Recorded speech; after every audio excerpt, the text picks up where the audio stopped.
Well, hello everyone. My name is Chris Chinnock. I am the Executive Director of the 8K Association, and we're here with NAB Express and Broadcast Beats to have a little panel discussion about 8K distribution.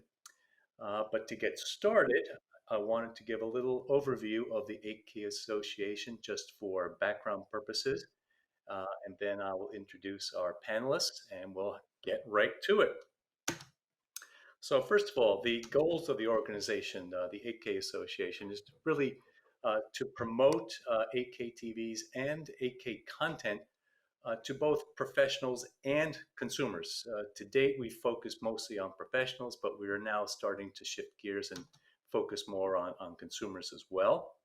And that includes ecosystem education. So we need to talk about content creation, distribution, and playback and displays. So we have to have a full ecosystem solution. We're going to be looking to secure 8K content for our members, as well as encourage service providers, especially OTT, to start to distribute 8K, which will be a topic that we want to talk about more today, of course. And then generally just facilitating communication among the players and standards organizations. So what we've accomplished so far is to develop some initial TV specifications for 8K TVs, and well as a certification test for that now. And you can actually see TVs in the market now which have that logo, which I'll show to you a little bit later. So we actually started the organization at CES in January 2019. We did a first seminar, a full-day seminar at NAB last year, which obviously we could not do this year. And we completed the device tech specification at IFA last year, and the test specification was done by CES this year. So this is what the logo looks like, the color and the black and white versions. And again, you can see those on products today in the market. We're now up to 24 members. We've been driven primarily to date by the TV brands, a number listed here, as well as panel makers. But we're also starting to fill out this ecosystem with some streaming service providers. Tencent America is on the call today, as well as some technology and equipment providers. Xperi is on the call today as well. And content creators. The previous webinar we had talked more about content creation, and Imax and other content creators participated in that. So we've got a number of work groups. The marketing work group has been basically developing marketing plans, of course. And now we're focused on developing a consumer-facing website. We hope to roll that out in the next month or two, and especially as we start to get into the fall selling season, that will be very, very helpful, I think. In the technology work group, that's been responsible for developing that first TV specification. We're now working on the next version of that, which will raise the bar a little bit. We hope to unveil that at next CES. The kind of companion work group, which goes with that, is the certification work group. And what that means is there has to be a test plan to validate all the specifications in the test spec. And so we have a whole organization that's dedicated to detailing those processes so those can be validated by third-party labs and conducted by the TV brands themselves. We also have a content and distribution work group. This is really focused right now on developing a documentation product, a document that will document all of the existing 8K workflows out there right now. And there are actually more than you might think out there. So I think this is going to be very helpful for folks who want to think about getting into 8K production, to have some models of workflows that actually work out there. And these will be both file-based and live / broadcast based as well. So here's our existing kind of professionally focused website. And there's my contact information. And without any further ado, let me first we have Terry Fattier, who is president and chair of the UHD Ultra HD Forum, which is a kind of also an industry organization focused on really the rollout of 4K, and he's also the VP of Video Strategy at Harmonic. Scott Smyers, VP of Corporate Strategy and Development at DTS, also known as Xperi. Bill Mandel, VP of Industry Relations, Samsung Research America. Stefan Wenger, Senior Director IP Standards at Tencent America, and then myself. Gentlemen, welcome. Thank you for participating. Hello. Thank you. Okay, so let's start up with some kind of basic questions I wanted to ask you experts. First of all, we know that there is some 8K content out there. It's sparse. There's no doubt about it. NHK in Japan is producing 8K content on a regular basis, but it's pretty much confined to Japan. We can get 8K content on YouTube and Vimeo, but that is really more kind of from specialty filmmakers and mostly doing like nature scenes and other things like that. But we also know that there are a number of high quality and high caliber DPs and some specialty organizations that are actually acquiring an 8K right now. They're not finishing an 8K, but you may or may not know that some productions like The Highwayman on Netflix, Manx on Netflix, Mindhunters on Netflix, Hustlers on STX, and even Jurassic World Dominion, which is in production right now, all have been acquired or partly acquired in 8K, not finished in 8K yet. Imax Films, of course, film cameras can be scanned at 8K, creating another interesting source of 8K content. We've seen some demonstrations of live events, mostly trials at this point. The Super Bowl had some content. There were some tennis matches, some soccer matches, or European football. And the Olympics, of course, was going to be the premier event for 8K broadcasting, which will be postponed. And then gaming content is coming. The consoles will be 8K capable. So with all of that preamble, I just wanted to establish the fact that 8K content is starting to happen. It's not really happening yet for distribution, but that's what we want to talk about. How do we get, well, first of all, tell me how you can view 8K content right now. If you can, if it's available on Vimeo and YouTube, how do you see that? Who wants to start with that? Terry, maybe since you're in the top box, or. Well, maybe just to introduce myself. So Thierry Fautier, working at Harmonic and also president of Ultra HD Forum.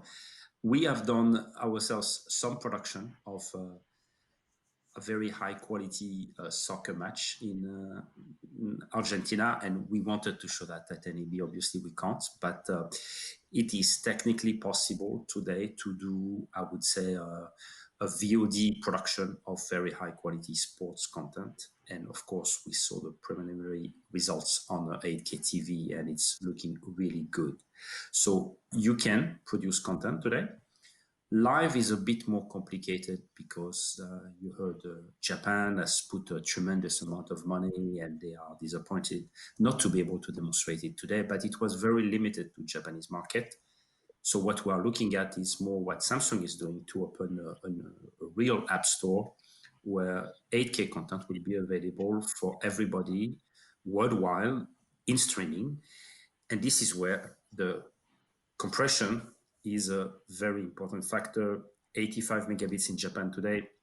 We were showing at Roland Garros 27 megabits of high quality tennis. So I think those are the parameters I would like us to consider today. What is possible on the technical side? What are the devices? What are the services I think the glass is half empty, half full.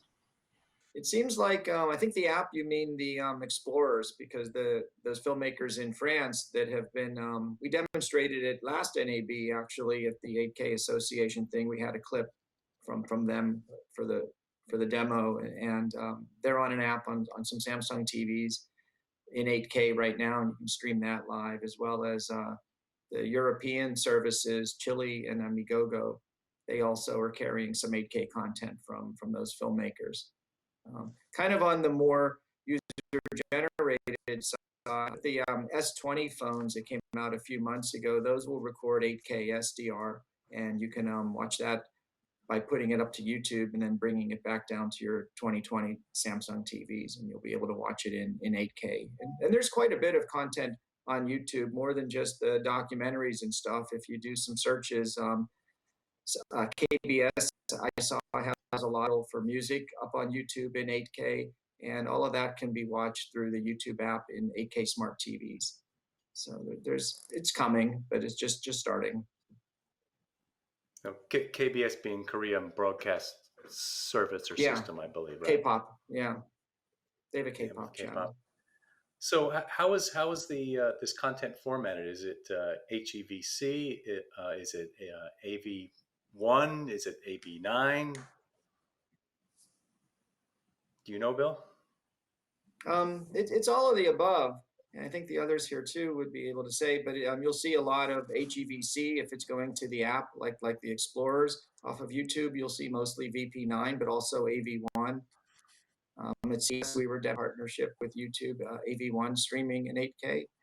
And so the three codecs are in use right now.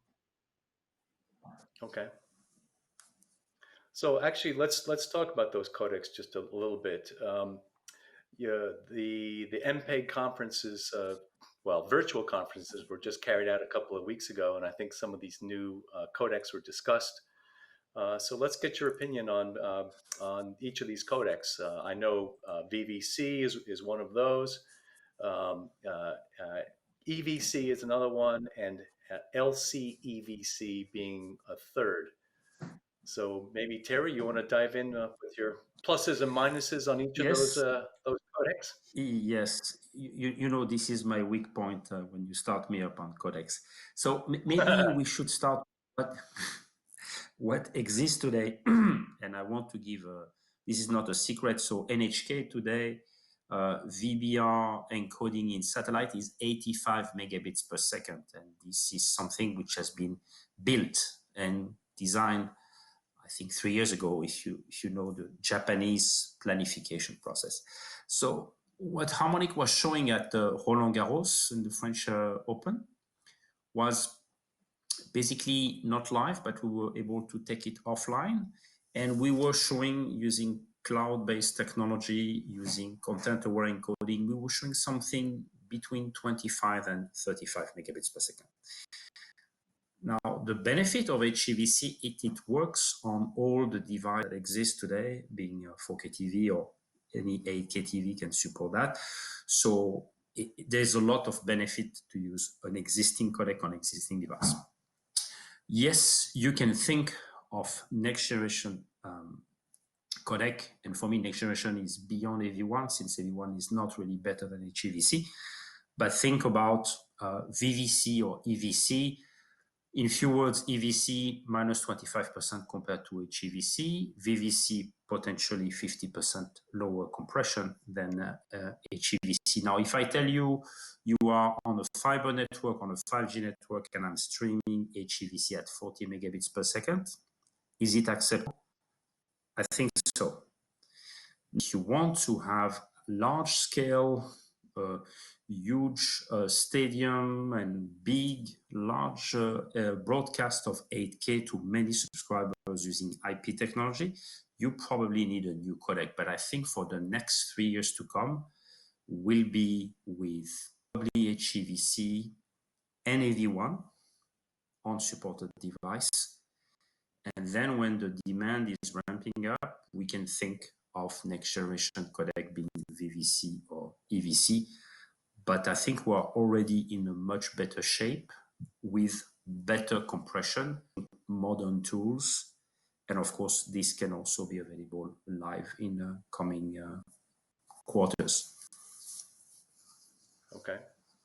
Scott, you follow these codec developments. Do you have an opinion on the relative merits of these? Oh, the video codecs.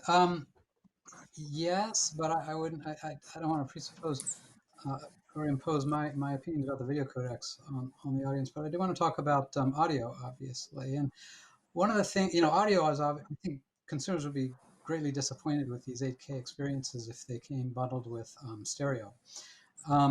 But the audio evolution has been occurring since 7.1 or 5.1 was first introduced in DVDs to go beyond the stereo. And where we are as we get to 8K, even with UHD, we've evolved to a point where we have something called next generation audio. The industry knows this as next generation audio, which itself is a generic term which has had different definitions over the course of the last several years.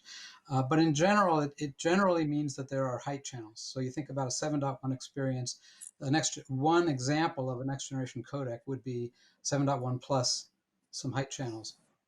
And in terms of, let me just focus, there's a lot I could talk about in that area, but let me just focus on distribution, which is what this panel is about. In order to, as our partners, and Imax is one of our partners. They've adopted the DTS technologies for the Imax Enhanced program, which is available via streaming. Also, what we have to do is, as we produce content that has more and more capabilities, height channels, and even beyond that, objects and so on, we need to make sure that the TV sets out there that can only do stereo will still get the signal. And stereo doesn't mean that you just take the left and right channels out of a mix that contains 11 or more discrete channels or objects and their rendering and so on. That stereo has to contain all the audio information that would otherwise go to a whole room full of speakers if you had such a setup in your room. So that the means for transmitting the audio associated with the video, so that the consumer always has all of the audio represented as best as possible given the speaker configuration in their living room, is where we've been focusing our energy, and we're there with our technologies for 4K, and we're prepared as we move into the realm of 8K to continue to deliver those technologies there too. And of course, technology continues to evolve, so more to come. Do the requirements really change when moving from 4K video to 8K video for the audio component? No, the short answer is no.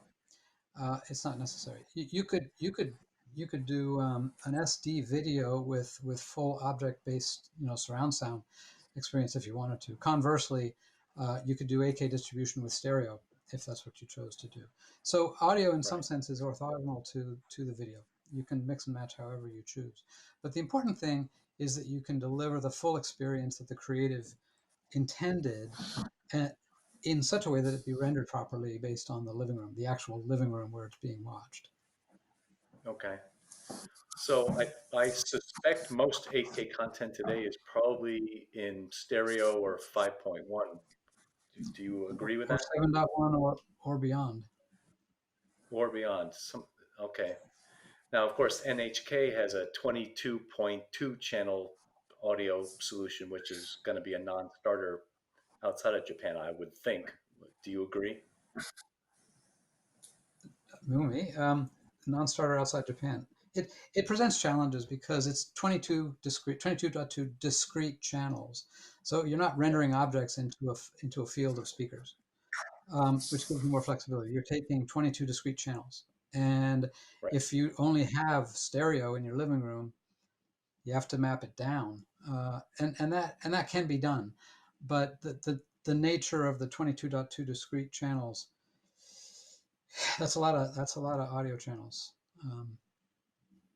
So it's going to see some challenges in terms of the global distribution. Of course, in the Japan market, that's where it's targeted. Right. And can that audio be remixed into either, as you say, stereo 5.1, 7.1, or as objects? Can you create an object mix? Well, the first part is yes, you can absolutely. In fact, we have a solution from a technology standpoint for taking the large number of channels, 22.2 in this example, and collapsing it to stereo or 5.1, depending on, or 7.1, whatever speakers you have in your living room. So that technology is well at hand. That happens when you're in a set-top box and you get 22 channels coming at you, and you only have 5 speakers connected. That's where our technology addresses the distribution pipe. But in terms of creating objects, there are different techniques for doing that, and I think I will say that you could do that, but in practice, it's not done. Okay. Okay. Terry, actually, I want to come back to you because you mentioned content-aware encoding. So tell us exactly what that means to you. Yes, yes. So content-aware encoding in general is a concept where the encoder will dynamically decide on the bit rate based on the content complexity. As an example, you take a 65 megabits per second stream that was coming out of the France Télévisions trial last year, and we could take the file and encode it down to average bit rate of 27 megabits per second. But at peak time, it's possible that you reach the maximum bit rate allowed, which is 65. So now if you look on an IP network, what counts is the average traffic, what CDN is going to charge with your bandwidth consumed over the session. Therefore, you can nearly divide by 2, roughly, the 8K maximum bitrate being CBR or whatever a live system can provide today, and using smart techniques, which is basically the human perception integrated into the encoder. It's very different from the classical VBR, which basically looks at the quantification scale and decides what is the best allocation of bits. Here you have a human eye model built in the encoder, and this is going to provide you a very high quality compared to the maximum bitrate you consume today. In Japan, for instance, 85 megabits per second for satellite could be brought down to something much lower using modern technique. Content-aware encoding is one. The second one I would like to really remember people is that if you look at, it's going to be a bit technical, but if you look at the ARIB specification, basically they tell you are 4 quadrants to encode the content. The reason is 4 years ago in Japan, nobody was able to encode 8K. People say, give me 4 quadrants, I will put 4 4K encoders. Now, when this is built in the specification, there's no way the encoder can take to optimize the compression. Second, if you use techniques such as FPGA design as it's done today in Japan, you cannot reach very high performance. As you know, in 2020, we are in the cloud age. And therefore, you have much more capacity to compute than was thought 3 or 4 years ago. So if you put content-aware encoding, cloud, I'm going to do some advertisement for my company, some smart brains, then you can do miracles. Okay, great. So would you call this, would you call it AI-assisted encoding at this point? Yes, absolutely. It's all AI-based techniques. And of course, we are just at the tipping point. We have not explored all the possible techniques that AI can bring us. But I think 50% reduction compared to what is done with a classical approach is already a very good saving. And my friend Leonardo Cariglione will not like me when I say maybe you don't need VVC because you can use in a better way the technology. So never forget, all the progress of compression has always happened with a technology step, being a hardware to software, software to cloud. And I think it's very important to understand those big, huge steps we are making as we speak. Indeed.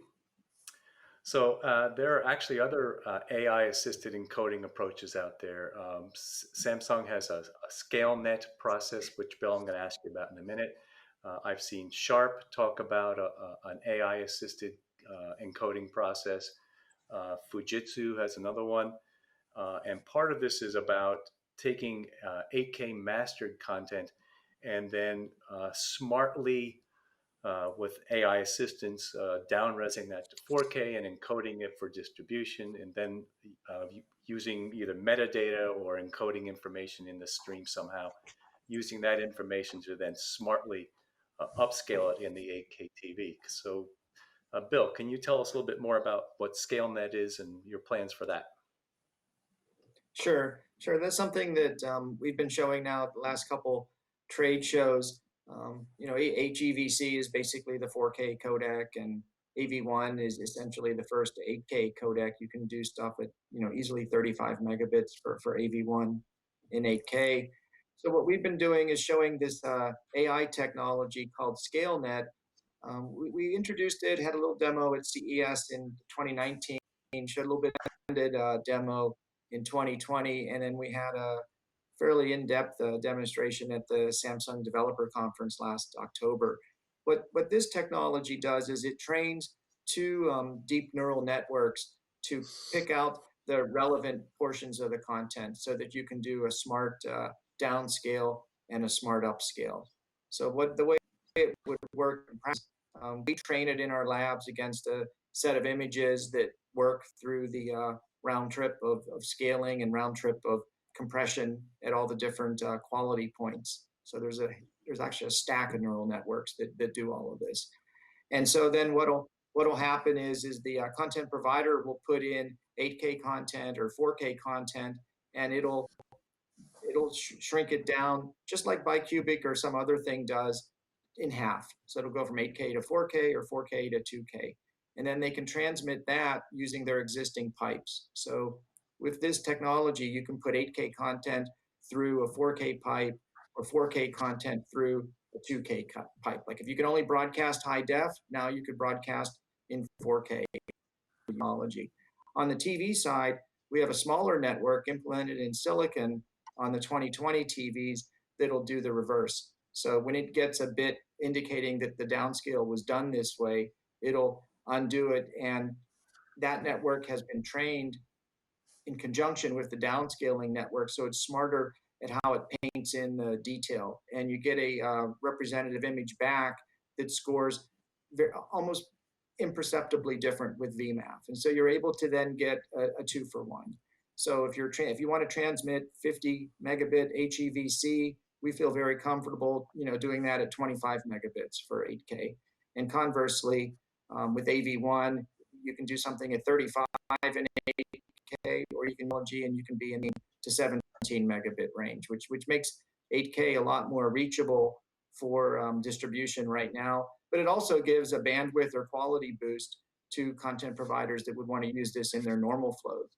And we would recommend using it in all cases. The quality of just the downscale, we feel, is at least as good or better than the bicubic and even some of the adaptive downscales that are in transcoders today. So it's too bad we weren't able to be at NAB to go show this in more detail again to people. Well, that's obviously that's very compelling if you can create a business model that works today to distribute 8K content over in a 4K package, essentially.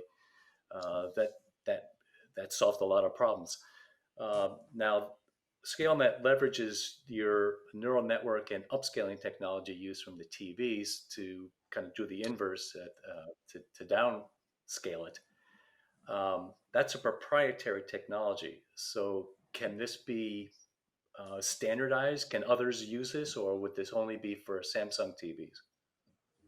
That's what we're looking at right now. Our intention is to make it accessible to everyone, certainly accessible to any distributor that would want it. And then on the playback side, we're in the midst of finalizing, what type of business model that may or may not be. So really just don't have a consensus on that yet. So not even able to speculate, fortunately. Okay. Okay. So maybe, Chris, I would like to make two comments, if I may. Sure. Since it's an interesting topic, and I think you need some controversy on the panel, otherwise it's a boring panel.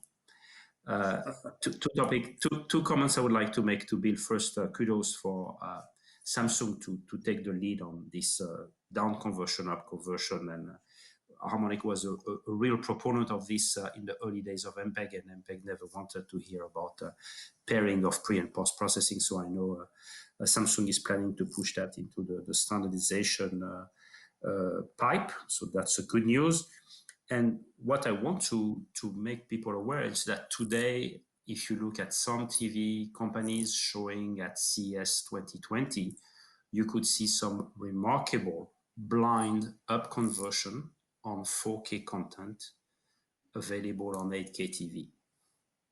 So I know it's not the smartest knife in the drawer, but if quality is good, maybe 4K will be a reality on 8K TV without having the 8K production. So I'm not saying we don't need to produce in 8K, but I think there are also good alternatives that exist today with blind up conversion with a very good quality. Of course, it's only available on high-end TVs, 8K TVs, but we should consider also this option. Don't kill the baby yet. We might have a good 4K ride for the next coming years. I think you're right. The quality of the upscaling or the image restoration, as I like to call it, on some of these premium 8K TVs is remarkable. But I still think you're going to need service providers are going to want to say they have an 8K distribution service. So I think there'll be a need to be able to brand it, I think, as an 8K distribution service at some point.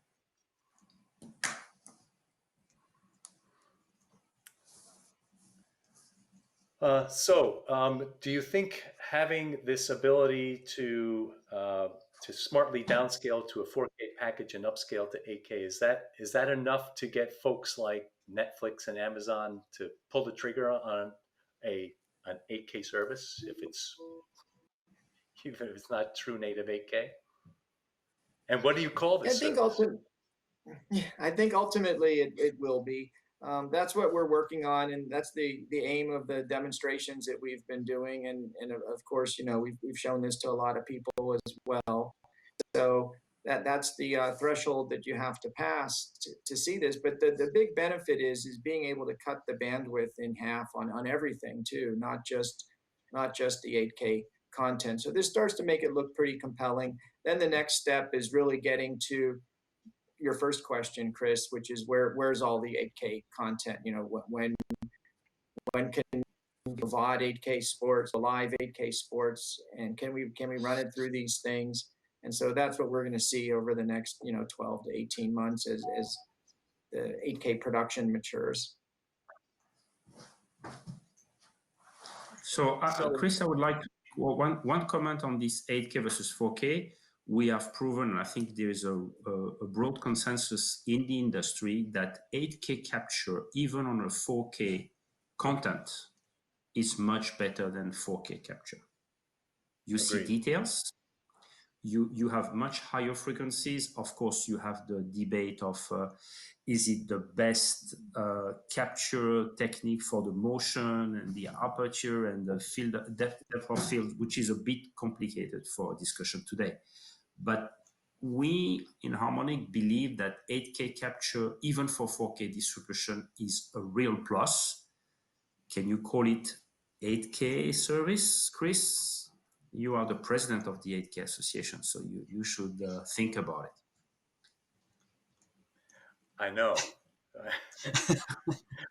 It's the hot potato for you, Chris. Yes, indeed. Well, I'm kind of leaning towards something that's AI assisted 8K service or something like that. No. But yes, that's a marketing. What is important for me, the consumer should see the difference. If we bring 8K content in a 4K pipe, people should be able in the store to see the D4K. And next to that comes the question of the business model. What is the cost to produce in 8K? So live today, it's impossible. Nobody will do it. Movie, Netflix style, they can do it. It's possible. Do they have the motivation? That's the next question. Well, one of the interesting facts that came out from the prior panel discussion we had on content creation was that, you know, there are, as you say, clear benefits to capture it in 8K, not from a picture quality point of view, but also from a production point of view. That the storage is there, the tools are there.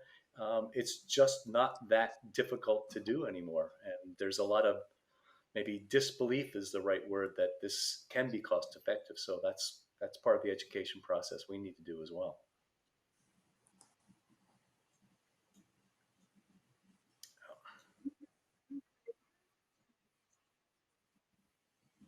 Okay. All right. So, gentlemen, what's your prediction for when we will see the first 8K service from a major service provider? And I'll leave that somewhat vague. You mean major service provider outside of NHK in Japan?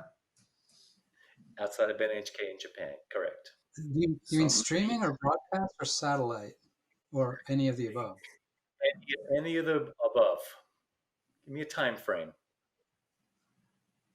And it could be AI, whatever, you know, that quasi service is. I will take the plunge. So for me, based on what I've seen, I can predict, of course, you will have documentary like it is available today, but a big service provider could be an Amazon who does not want to spend all the money for the, let's say, very popular sports, football or soccer. I could see a highlight capture in 8K stream to an 8K TV. Highlights, sports highlights. When is it possible? Technically, this could be done in 2021, but maybe associated with a big event in 2022, let's say Beijing Olympics or the World Cup. So I would bet World Cup 2022 highlights in 8K. World Cup 2022 highlights in 8K 2022. Yes, not the full coverage because it's trust me, you don't want to lose your shirt in 8K full coverage. It's complicated. But we could shoot the 8K ourselves with 3 cameras, and I can bet you it's possible. Technically, you can do it. You know, I'm gonna agree with you very strongly for a couple of reasons. One is I think 2021 is too early, given the fact that we're having this session virtually because of the lack of travel. So, I mean, if we were all still traveling and there was not a disruption in international travel and we were all meeting and so on, I might guess 2021. But given where we are right now, I think 2022 is a more realistic schedule. And I really like your use case, Thierry. I think that a major sporting event like the World Cup highlights, so not the whole thing, in 2022, I really like all of those pieces. I think that's correct. That's my guess. Okay, Bill. I couldn't even speculate. I'll leave it to the pundits in the 8KA to come up with these numbers. Okay.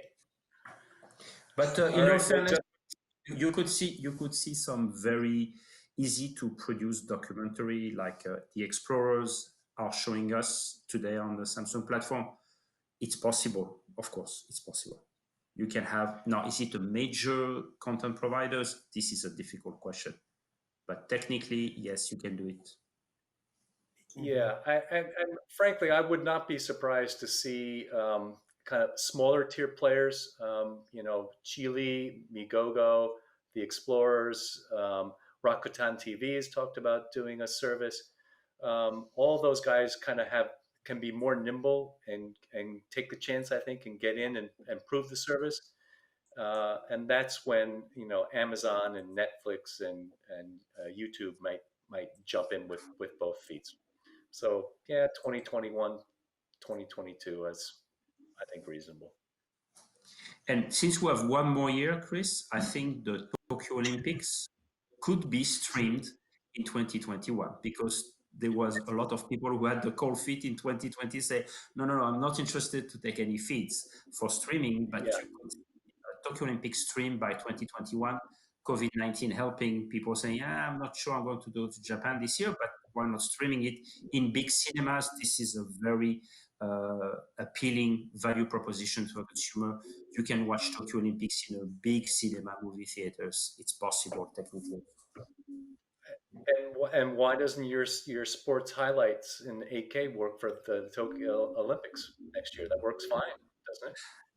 Yeah, but the Tokyo Olympics, the camera plan has been already planned for the last 4 years, so it's a bit complicated in the Tokyo Olympics.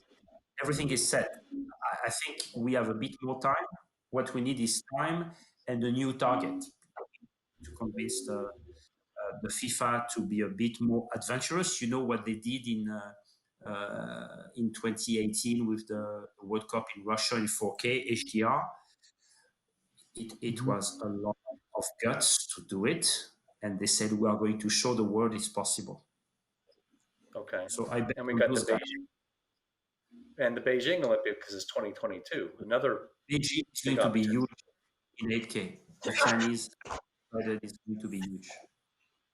For sure. That will be probably the largest event in 8K, subsidized by the Chinese government, of course, but it will be a big event also. So we have two good events. Yeah. All right. Sounds good. Well, I guess we'll all have to go. It's just business.